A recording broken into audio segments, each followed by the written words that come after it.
few more exams, let us finish up this Kedarnath, then we go. Kedarnath ఈ విధంగా పోయేసి night halt అక్కడ ఉంటే అర్లీ మార్నింగ్ మీకు అభిషేక దర్శనం బాగుంటుంది కేదార్నాథ్. ఈవెన్ బద్రీనాథ్లో కూడా అర్లీ మార్నింగ్ అభిషేక దర్శనం చాలా బాగుంటుంది.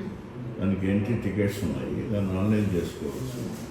తర్వాత ఇది వచ్చి మీకు పూలంగి సేవ అని బద్రీనాథ్లో చాలా బాగుంటుంది.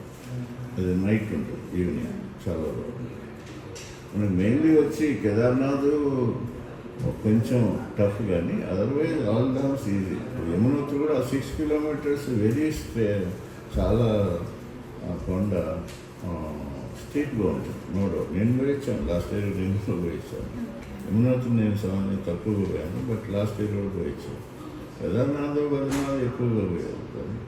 యమునోత్రి కొంచెం మీకు టఫ్, బట్ అదర్వైజ్ మార్నింగ్ 9 గంటలకు పోయాలంటే సాయంత్రం కల్లా వచ్చేయచ్చు, అదే ప్రాబ్లం. యమునోత్రి కేదార్నాథ్ మాత్రం నైట్ ఉండటం మంచిది.